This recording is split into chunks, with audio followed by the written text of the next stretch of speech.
Bem, amigos, esse artigo está sobre o título maior Variedades.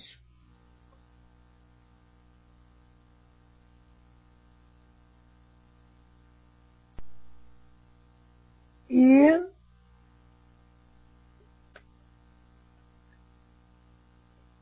é um artigo com subtítulos Banquetes Magnéticos, de junho de 1858. E nós vamos ler uma parte do primeiro parágrafo. A 26 de maio, aniversário natalício de Mesmer, que reencarnou lá por volta de 1734, por aí, pelo que eu sei, realizaram-se os 2 banquetes anuais que reúnem o Escola dos Magnetizadores de Paris e os adeptos estrangeiros que a eles aderem. Então, nós estamos vendo aí que são reuniões feitas todo ano e que são 2.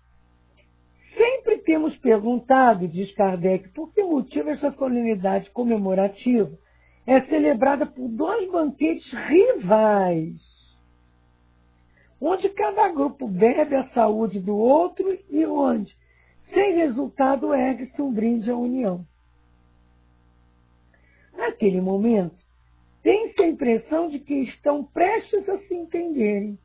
Por que então a cisão entre homens que se dedicam ao bem da humanidade e ao culto da verdade? A verdade não se lhes apresenta sob a mesma luz? Têm eles 2 maneiras de entender o bem da humanidade?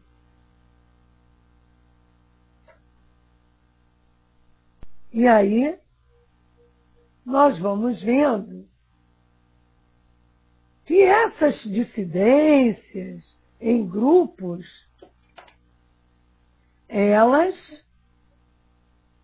não são atuais só. Já vem de algum tempo. E aí, eles têm a mesma crença, o mesmo mestre, que é Mesmer. Se esse mestre, cuja memória invocam, atende a seu apelo, como cremos, deve sofrer ao ver a desunião entre os discípulos. Felizmente, essa desunião não desencadeará guerras como as que, em nome do Cristo, ensanguentaram o mundo para a eterna vergonha dos que se dizem cristãos. Entretanto, por mais inofensiva que seja, e embora se limite aos golpes de pena e ao fato de beber cada um para o seu lado, não é menos lamentável.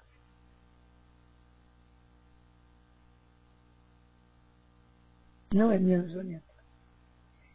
E ele diz mais: gostaríamos de ver os homens de bem unidos por um mesmo sentimento de confraternização.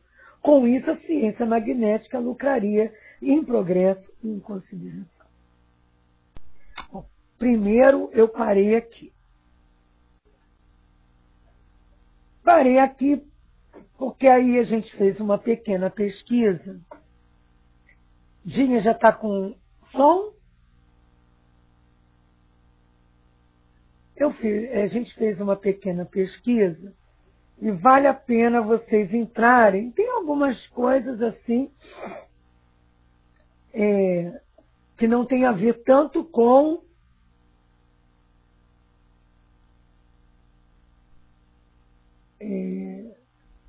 o texto aqui. Mas lá no YouTube tem um programa da TV Mundi. Eu vou botar aqui para vocês, TV Mundi. É no YouTube, tá? É o programa Nosso Centro. Eu não conhecia. Sobre o estudo de hoje, eles têm duas partes lá. Sobre banquetes magnéticos, que acaba falando mais sobre magnetismo e juntando ao trabalho que a gente faz nas casas espíritas. Mas vale a pena. Vale a pena, sim. Vale a pena a gente olhar esse programa, tá? E também é interessante que a gente vá, e aí eu vou também colocar para vocês no Portal do Espírito, www.portaldoespírito.com.br. Não é .com, não. É www.espírito.org.br. Portal. Eu sempre erro isso. Que aí vocês vão encontrar também um texto que eu achei muito rico. Mesmerismo e Espiritismo. Apesar da nossa companheira Dinha já ter falado muito sobre magnetismo, e a gente está nesse bloco da Revista Espírita, já estudando sobre magnetismo, sobre os textos, né? Sobre textos de magnetismo, desde julho, e ainda vamos estudar semana que vem sobre o emprego oficial do magnetismo animal, com a Beth Rosado, depois o magnetismo e o sonambulismo comigo, depois a independência sonambúlica com a própria Dinha, que deu a aula extra no dia 15 de agosto sobre magnetismo. É importante a gente pegar esse texto que eu estou falando para vocês. Porque eu vou até pegar algumas coisinhas agora. Mesmo ela já tendo falado algumas coisas, como tem pessoas que não estavam aqui, e aí a gente repete um pouquinho, né? A gente vai vendo que Franz Anton Mesmer nasceu em 1734 e desencarnou em 1814. Até hoje as opiniões dele são controvertidas.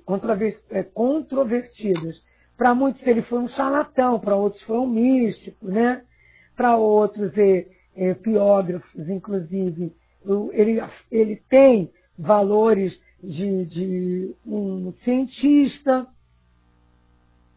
ele tem vários títulos acadêmicos de teologia, filosofia, direito, medicina, estudou geologia, física, química, matemática, filosofia abstrata e música.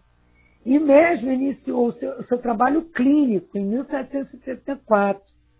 Tornou-se moda usar enzimas como terapia para doenças do corpo, que antes se fazia, era aquelas, como até o rapaz fala no YouTube, as sangrias, né?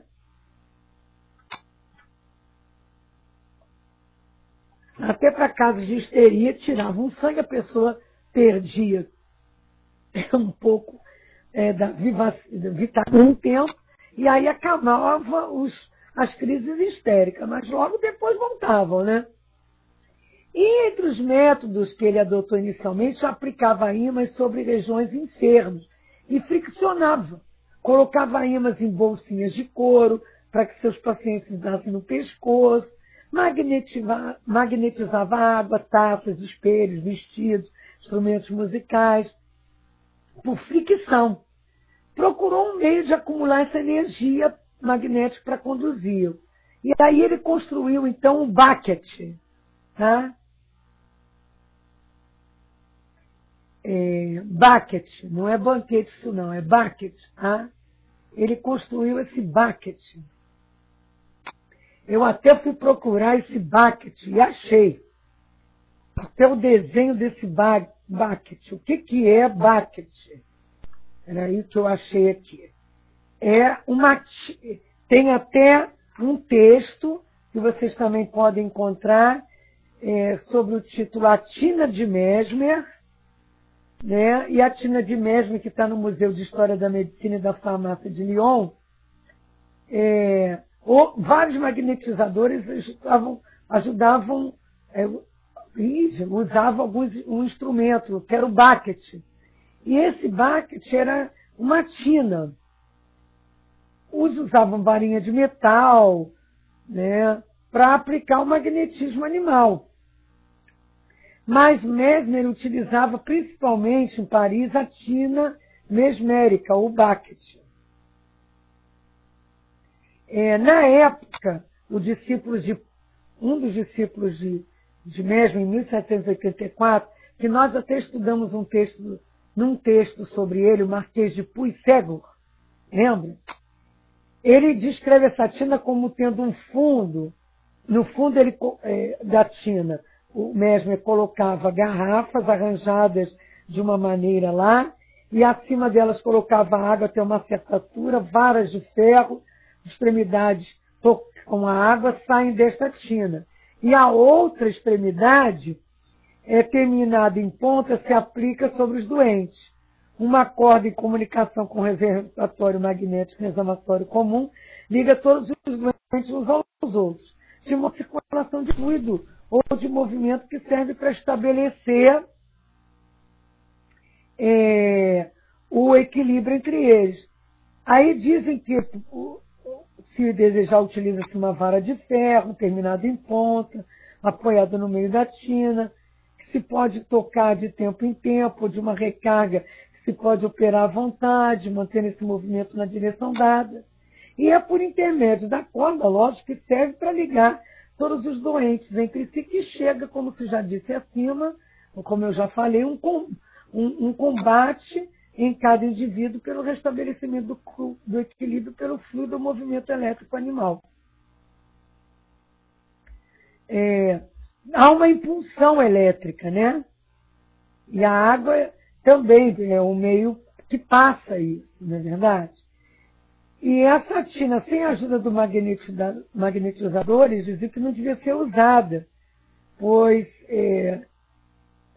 eles diziam que tinha que imprimir um movimento.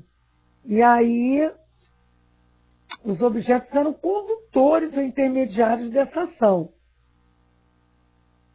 Os médicos alopatas, quando visitavam o médico, eles ficavam um pouco confusos, porque não encontravam qualquer tipo de remédio na prática invasiva lá no tratamento dos doentes. A tina, para Mesmer, remediava o problema causado pelo pequeno espaço disponível no apartamento que ele tinha, na clínica. Ele dizia que usava pequenos meios quando necessários. Esse texto está num livro da La Chatre, de Paulo Henrique de Figueiredo, Mesmer, A Ciência Negada e os Textos Escondidos, que é muito interessante. Eu já li uma parte desse livro, tem alguns textos interessantes. Então é bom quando a gente pesquisa, porque a gente vai ligando as coisas e aprendendo um pouco mais. Também é importante que a gente fale mais um pouquinho sobre Mesmer, antes da gente ir adiante no texto aqui desse artigo. Essa curva da saúde, a tina, né, das convulsões, que depois foi conhecido, que era esse grande tanque de água com as garrafas cheias de água magnetizada, haviam essas conduções convergentes, né, para essa barra de ferro provida de pontas condutoras, né? Nós vamos ver que ele vai chegando à conclusão que de todos os corpos da natureza tem essa energia que se troca. E o homem que atua com mais eficácia sobre o próprio homem, lógico, né? Ele fez escritos sobre o magnetismo animal, defendeu a tese sobre a ação dos astros sobre o homem. A gente, cortar cabelo na lua cheia. As marés na lua. Quantas luas tem? 9 luas? Ih, o neném vai nascer. Vê se a lua está cheia. Então, uma ligação nesse magnetismo dos astros, da natureza. Né? A planta que busca o sol mesmo numa caixa, se tem ela está dentro da caixa e tem aquele olhinho cortado, a planta vai sair por ali, na busca magnética do sol, né? Da sua necessidade. Então, a gente só viu que nessa época houve uma mesmeromania, como diz aí um de seus biógrafos, Zweig, nem se fala Zweig, o biógrafo de Mesmer. E o povo francês, um dos momentos importantes dessa clínica é na década de 1780, né? Era um misto de misticismo com magnetização. Mesmer teve, assim, começou a fazer muitos movimentos com o corpo, né? E aí a gente vai ver o aparecimento de convulsionários no meio dos pacientes que se tratavam da cura. E os pacientes sob a ação do magnetizador eram chamados de médios, pacientes. Porque o fato se devia à condição do meio de atuação do magnetismo animal. Então, nós vamos ver que Lavoisier e outros, Benjamin Franklin, pesquisaram esse fenômeno dos convulsionários. Nós já estudamos também aqui na Revista Espírita, né? E a questão, junto aos convencionários, o outro tipo de reação foram dos sonâmbulos, que a gente vai ver depois. Mas o trabalho de Mesmer, então a questão de convulsionários e sonambulismo, tem que estudar magnetismo, tem que ver Mesmer.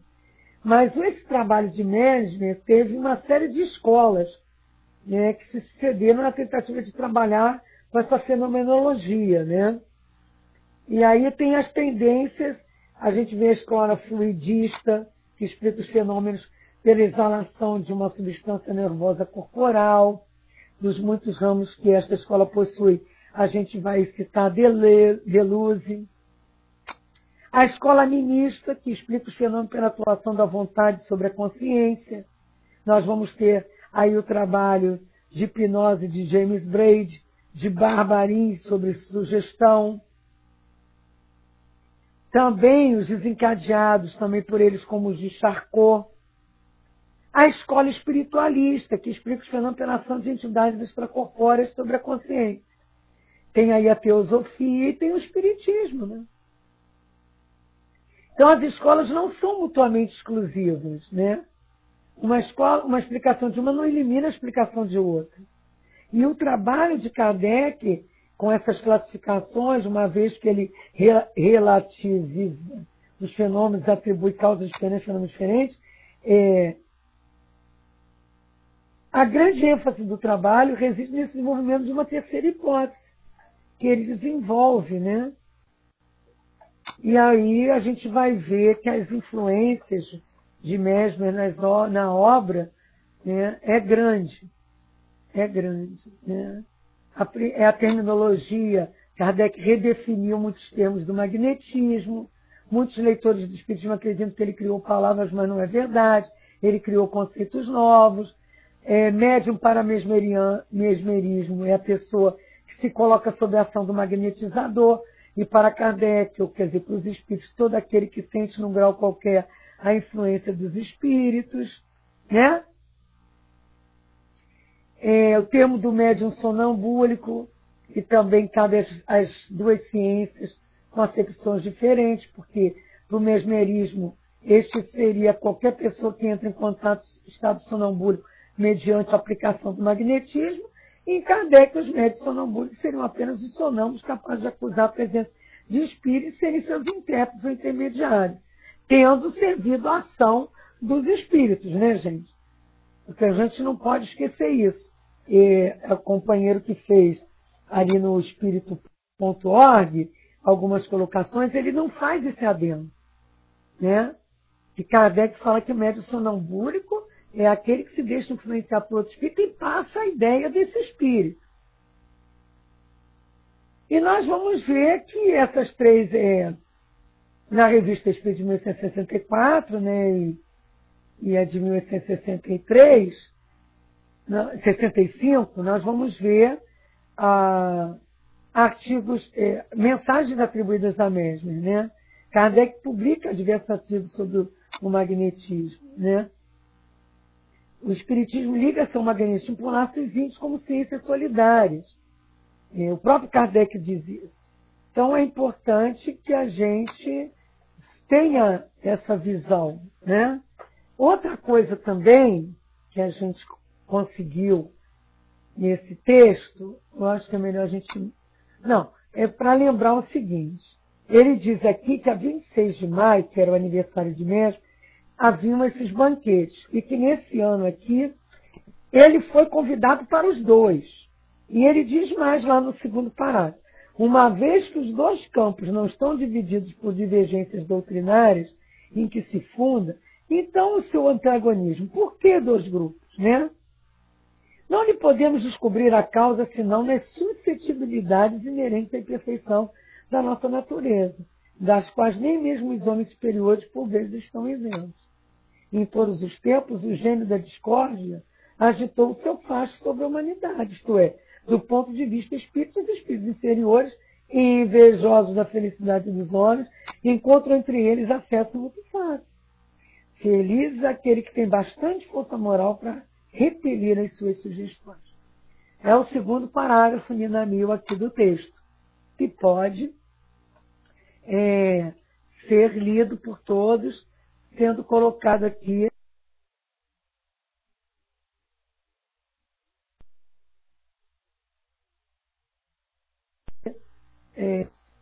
Quantas vezes na nossa casa espírita começa aquelas fofoquinhas, aqueles comentários. Ninguém nunca está satisfeito, né? Né? Eu tenho sempre alguém que já fala para um outro alguém, que já está insatisfeito com outra coisa, fala para outro alguém.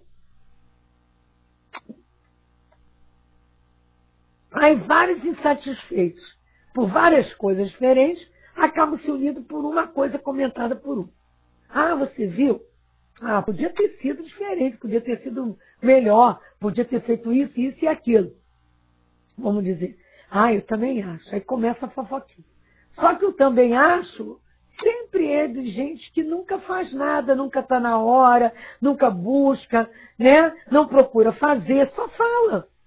Só dá ideia. Ou só dá a palavra da discórdia.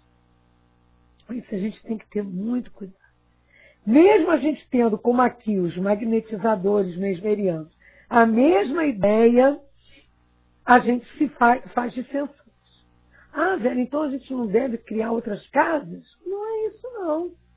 A gente deve, sim, estudar, se aprimorar, e se puder sair em outro local e for orientado pelo plano espiritual para se criar outro centro, é por aí mesmo. Mas será que a intenção é criar outro centro que aquele local que os espíritos disseram que é? Ou se porque a gente discorda da forma como está sendo levado onde a gente está e quer criar o nosso jeito, o nosso centro, do nossa forma. Né? É assim, a gente é assim. Esse parágrafo aqui, enfim, a gente vai vestir muitas carapuças. A gente vai em várias casas aqui no Rio. Por exemplo, tem um bairro, Bangu, interessante. Eles lá se entendem, né? Um centro espírita aqui no bairro Bangu, antigas mesmo. Aí era assim. Me convidavam segunda para uma casa fazer palestra. Aí a outra era na terça, a outra era na quarta, a outra era na quinta.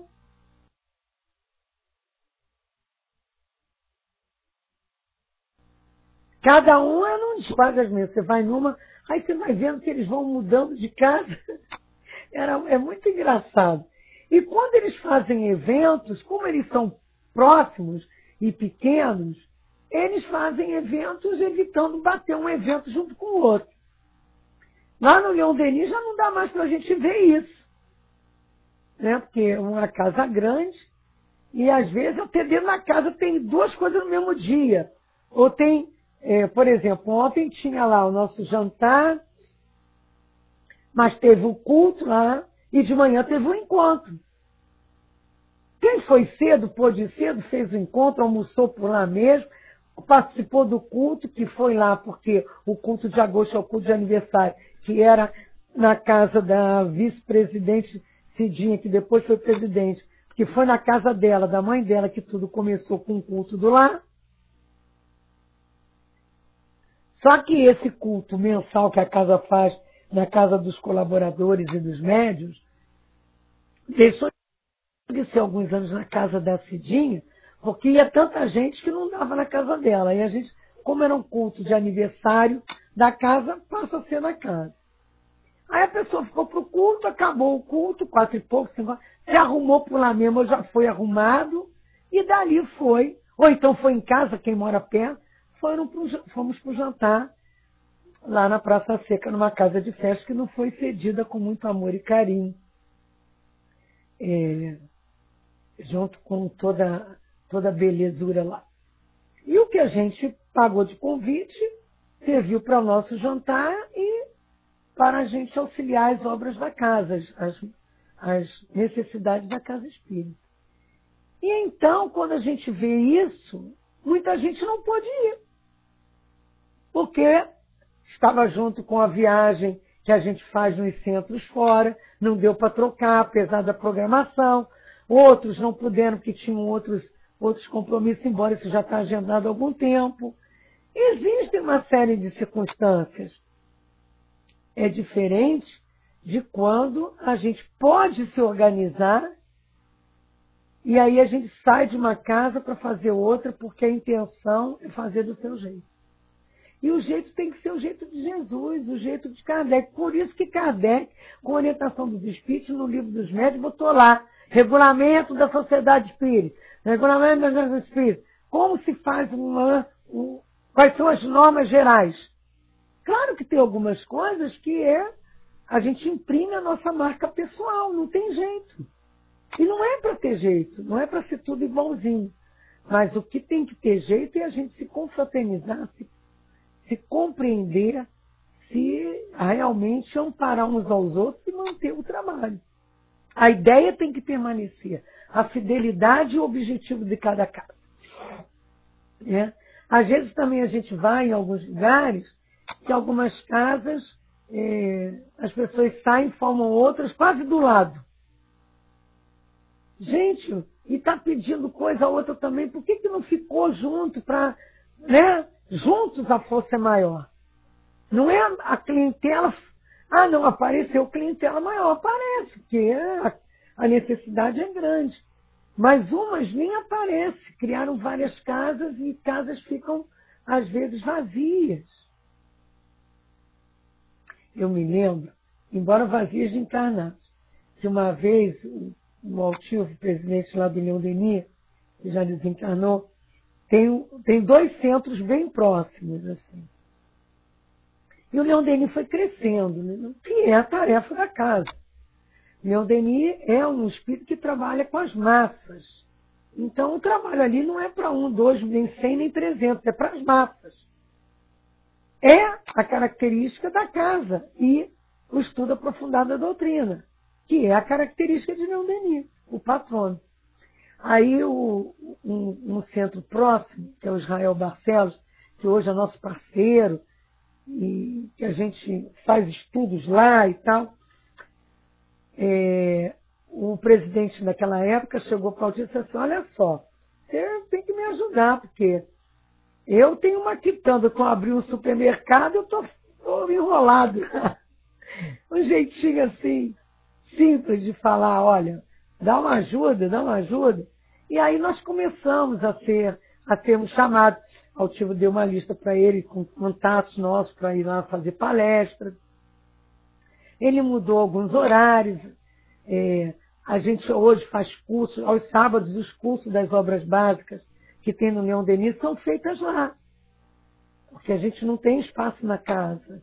E um outro do lado mesmo, assim, 3, 4 casas depois, Também, a gente já fez esse ano um encontro de mediunidade lá, usando com parceria com eles.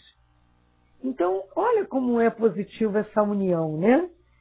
Como fez, Bezerra tentou na FEB, né, a unificação, tirando aquela ideia de Rustang, tentando fazer a unificação, mostrando que o Espiritismo está com as orientações vindas através dos Espíritos no Pentateuco Kardeciano.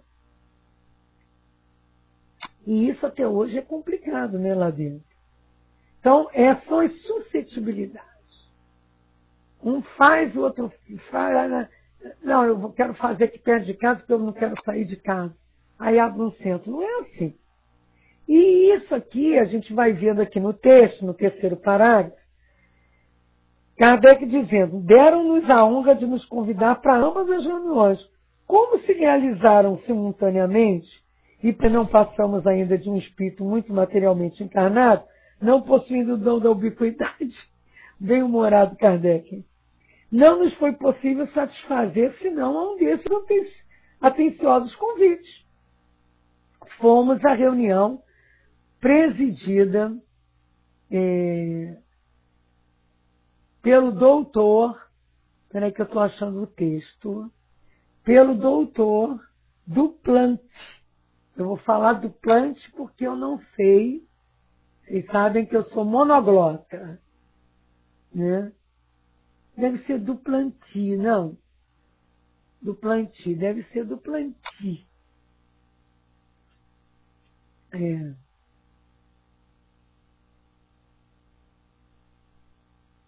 É preciso dizer que ali os partidários do Espiritismo não constituem maioria.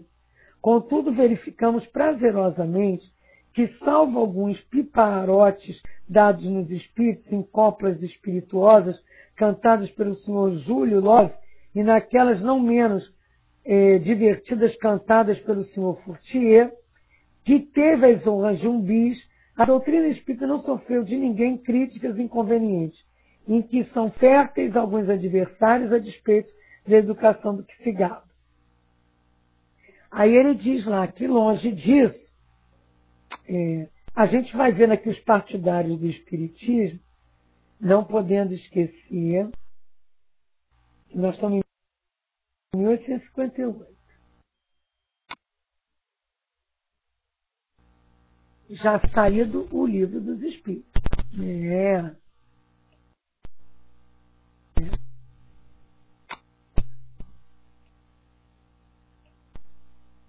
É uma coisa também a lembrar que em 1º de abril de 1858, autorizada lá por decreto do prefeito, da polícia e tudo, Allan Kardec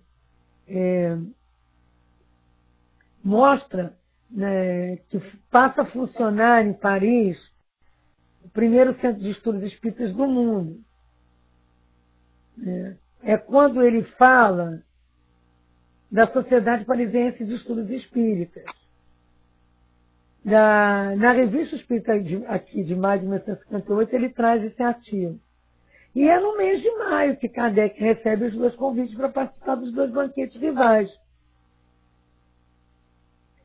E Kardec já, há 35 anos, ele se dedicava ao magnetismo. Ele explica a razão quando diz que, embora no banquete do senhor Duplanty não estivesse reunido todos os espiritistas, pelo menos lá o espiritismo seria tratado com respeito, uma crença sincera como deve ser tratada. A gente vai ver que ele fala aqui no outro parágrafo, no 5º parágrafo. Longe disso, num discurso notável, justamente aplaudido, o senhor Duplanty proclamou alto e bom som o respeito que devemos ter pelas crenças sinceras, mesmo quando não as compartilhamos.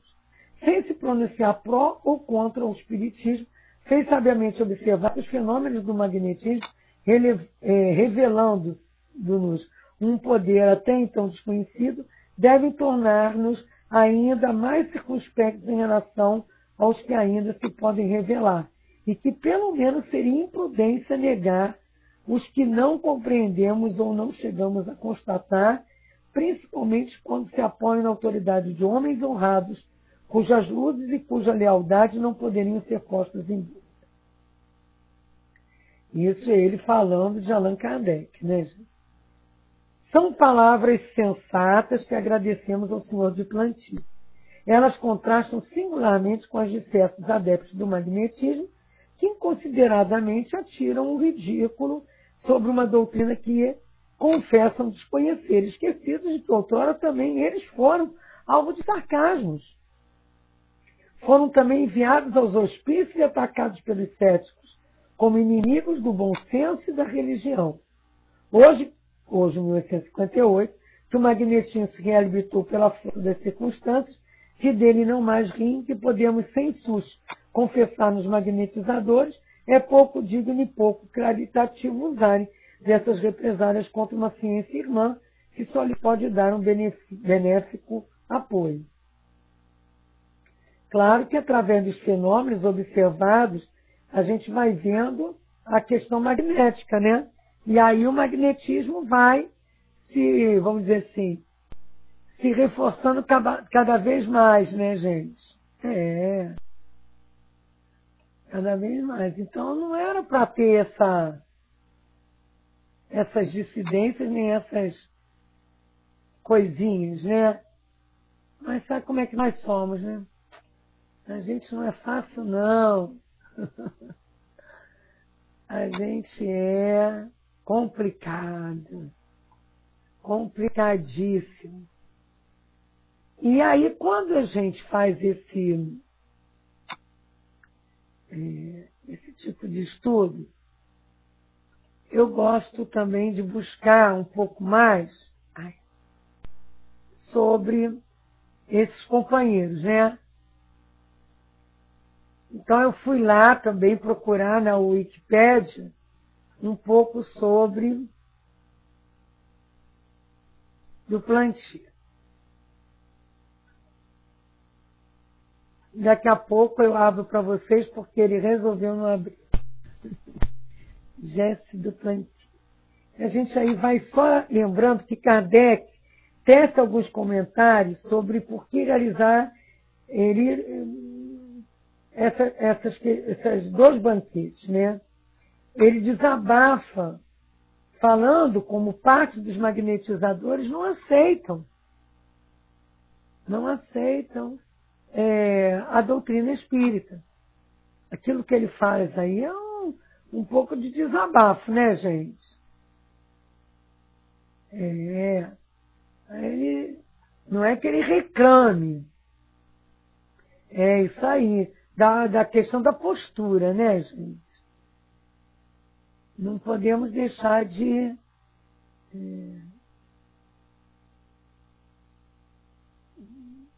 vamos ver, de observar isso. Não podemos. Porque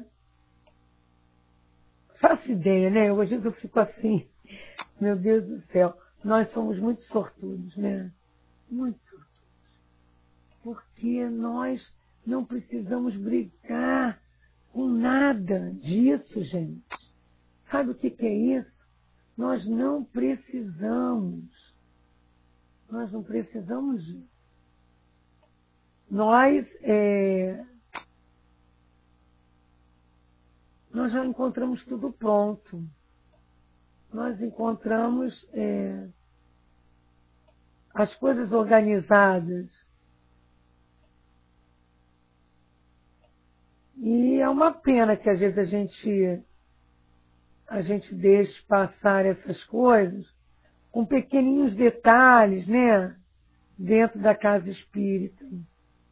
E acabamos perdendo tempo com discussões, com bobagens, com coisas que poderiam ser deixadas de lado mesmo, né? Muito de lado, pelo tanto que a doutrina tem para nos oferecer. É muito de lado mesmo que a gente poderia deixar essas coisas. Coisas que estão ligadas a essa questão do nosso próprio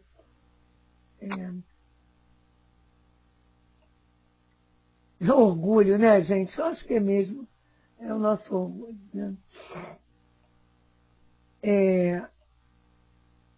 Então, a gente pega aqui um pouquinho só do plantio. O que a gente pega do nosso companheiro? Ele pertencia, deixa eu ver se é aqui que eu tenho isso. Ele pertencia à parte da escola que a gente leu lá para vocês, animista. Deixa eu pegar de novo e dar mais uma lembrada até na minha cabeça, né? Quando fala aqui, ó, das 3 escolas, escola fluidista, animista, aquela que explica os fenômenos pela atuação da vontade sobre a consciência, tá? Então, é mais fácil ter a visão a ideia do espiritismo, né? Não ficar discutindo. Porque tem essa outra visão, a visão mesmo da questão da vontade. Muito interessante. Então, vamos lá.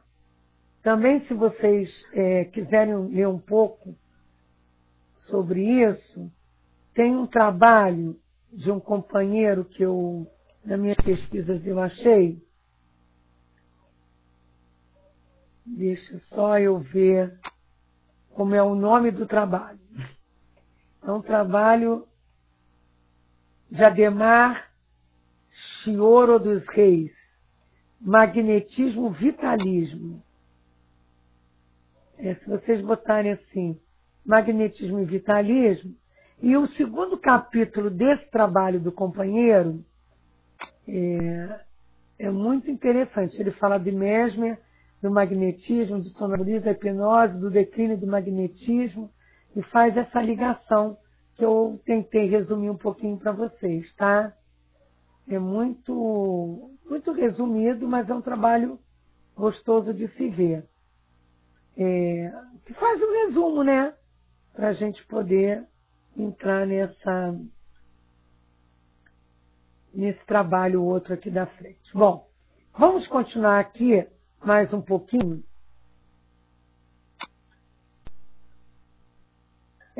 E aí ele diz, nós não atacamos os homens, dizem eles, os magnetizadores, apenas rimos daquilo que parece ridículo enquanto esperamos que nos faça a luz. Em nossa opinião, a ciência magnética que professamos há 35 anos, isso não são eles que dizem não, é Kardec, deveria ser inseparável da seriedade. Parece-nos que neste mundo não falta pasto para a sua verve satírica, não havendo necessidade de tomarem como alvo as coisas sérias.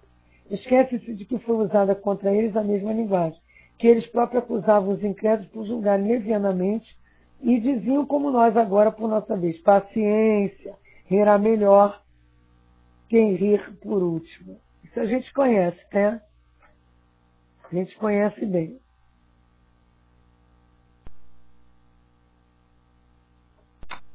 Kardec assina esse texto e a gente vai trazer mais um pouquinho, ainda temos uns minutinhos, se vocês quiserem perguntar mais alguma coisa, mas a gente vai ver aquilo que a gente até já comentou, de certa forma, né? Que tem centros espíritas até que proíbem, mesmo que veladamente, seus frequentadores de participarem de outros. Mesmo que os outros centros realizem as práticas iguais base na obra de Kardec. Ou até que tenham estudos que eles não têm. Porque tem isso também, né? Tem casas que não têm estudos que, por exemplo, o Leon Denis tem. Tem salas que não têm dessa forma o nosso estudo, né, gente? Mas tem outros maravilhosos. Aí a gente vai proibir, só vem no espiritismo.net. Olha que absurdo. Tem Jesus e a doutrina dos espíritos. E tem tantos que eu não devia nem ter comentado nenhuma. Porque temos tantas, quem souber das outras vai botando aí. A gente tem alguns links lá no nosso portal, spirit.net. Mas a gente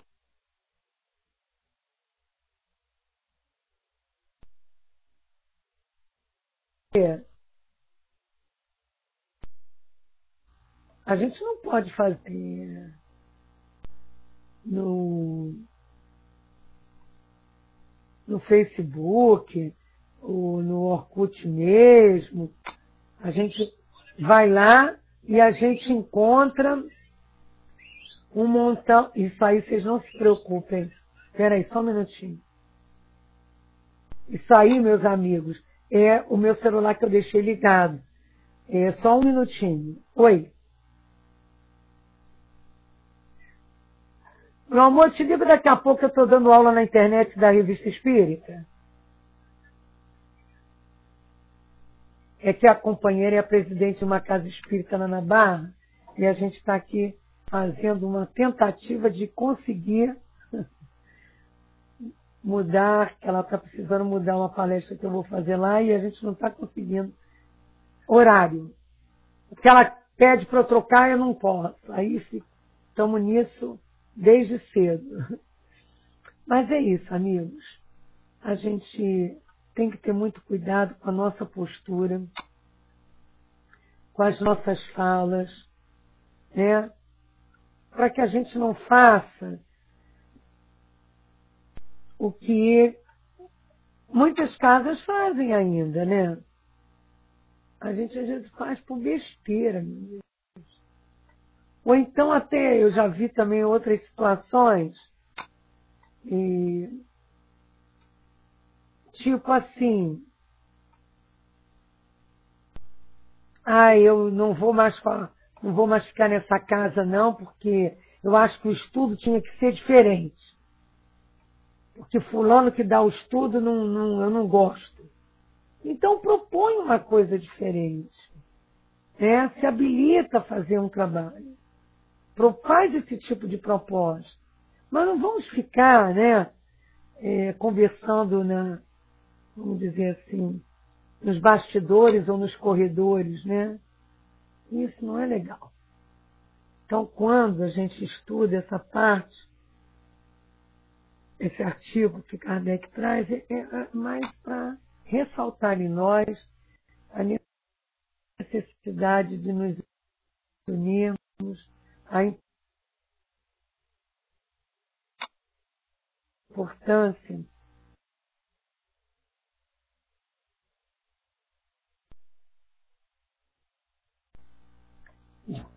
nós podemos também lembrar que Mesmer tinha muito ele falava muito da arte de curar, né? Ele dizia que a arte de curar estava intimamente ligada em todas as épocas, em todas as sociedades, ao que eles chamavam de magia e bruxaria. E se confundiam essas práticas, né? Aí esse companheiro que faz esse estudo, que eu falei para vocês também, ele traz no Egito os templos do sono, onde os doentes eram conduzidos ao templo de Ísis para exercícios espirituais, né? Para ter tratamento através dos sonhos. A Índia, a Pérsia, a Síria, a Caldeia e a China conheciam o magnetismo de toques e até de passo, o uso de ímetros médicos da China, do Oriente Próximo também. Na Grécia, muitos numerosos templos se erguiam dedicados a Esculápio, onde se observava o pomposo e complicado ritual, e o principal objetivo era o de impressionar os doentes. E aí tinham cerimônias, né, severos regimes, práticas de adorações e promessas, né? E aí a gente vai vendo que isso ainda continua aí, os fiéis em algumas religiões fazendo essas peregrinações, né? E como é importante, né, Jesus trazer a forma de curar, né? Quem foi que me tocou? Quer dizer, saiu de mim. Esse sair de mim é a saída da energia que ele sente, né? A saída magnética mesmo. E a gente vai vendo que Mesmer retoma uma série de ideias também, e é com Kardec que essas coisas se tornam mais claras, mais apropriadas, verificando-se a intervenção de um plano que é o plano espiritual, né? Não, nós vamos ver na próximas semanas, e aí o Marquês, o Barão de Puigcego, né, que treinando-se em magnetizar os camponeses, segundo os métodos mesmerianos, teve a surpresa de ver cair num sono de tipo desconhecido um de seus aldeões, que estava sendo tratado de uma enfermidade pulmonar, e aí a gente vai vendo como isso vai se desenrolando e chegando até onde a gente já sabe, né?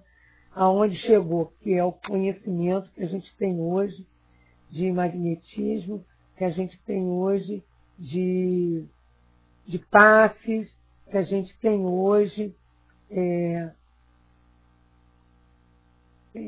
de ação na cura, e que a gente precisa realmente estudar para melhor entender quando tomamos o passe ou quando damos o passe. Fazer oferendas, né? A gente joga ali todo o nosso magnetismo, todo o nosso nossa vontade, a gente direciona, não é verdade? A gente direciona mesmo.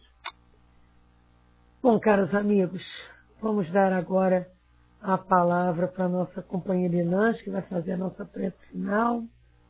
E depois, quem quiser, fica aí. Acho que a gente vai fechar a sala, vocês abrem depois, ou botamos uma musiquinha até o céu de chegar para a reunião pública sobre o Livro dos Médiuns, tá? Vamos lá, minha amiga? Levanta sua mãozinha.